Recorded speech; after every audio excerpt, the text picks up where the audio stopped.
La meditación de hoy se encuentra en el libro Primera de Juan, capítulo 3, del versículo 1 al versículo 10. Mirad cuál amor nos ha dado el Padre, para que seamos llamados hijos de Dios. Por esto el mundo no nos conoce, porque no le conoció a Él. Amados, ahora somos hijos de Dios, y aún no se ha manifestado lo que hemos de ser. Pero sabemos que cuando Él se manifieste, seremos semejantes a Él, porque le veremos tal como Él es. Y todo aquel que tiene esta esperanza en Él, se purifica a sí mismo, así como Él es puro. Todo aquel que comete pecado, infringe también la ley, pues el pecado es infracción de la ley. Y sabéis que Él apareció para quitar nuestros pecados, y no hay pecado en Él. Todo aquel que permanece en Él no peca. Todo aquel que peca no le ha visto, ni le ha conocido. Hijitos, nadie os engañe.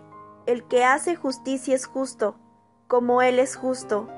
El que practica el pecado es del diablo, porque el diablo peca desde el principio. Para esto apareció el Hijo de Dios, para deshacer las obras del diablo. Todo aquel que es nacido de Dios no practica el pecado, porque la simiente de Dios permanece en él, y no puede pecar, porque es nacido de Dios. En esto se manifiestan los hijos de Dios y los hijos del diablo. Todo aquel que no hace justicia y que no ama a su hermano no es de Dios. Como creyentes, nuestro mérito se basa en el hecho de que Dios nos ama y nos llama a sus hijos. Somos hijos ahora y saber que somos sus hijos nos anima a vivir como Jesús vivió. Somos todos miembros de la familia de Dios y cuando Él se nos manifieste, llegaremos a ser reflejo de Dios. La vida cristiana es un proceso que consiste en ser cada vez más semejantes a Cristo. Ese proceso será completo cuando le veamos cara a cara. Por ello debemos purificarnos, es decir, guardarnos en lo moral, libres de la corrupción del pecado.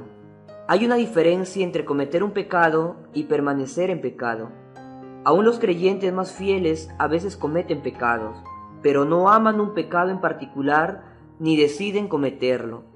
Un creyente que comete un pecado se arrepiente, lo confiesa y es perdonado.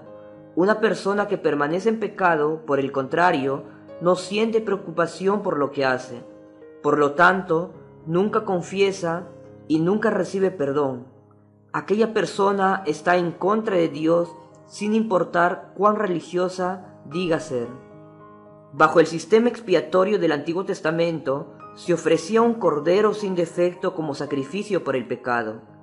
El Padre determinó hace 2000 años que Jesús sea el Cordero de Dios que quite el pecado del mundo, por haber llevado una vida perfecta y por haberse inmolado por nuestros pecados. Podemos reflexionar en su muerte y saber que nunca sufriremos la muerte eterna. Todo aquel que es nacido de Dios no practica el pecado.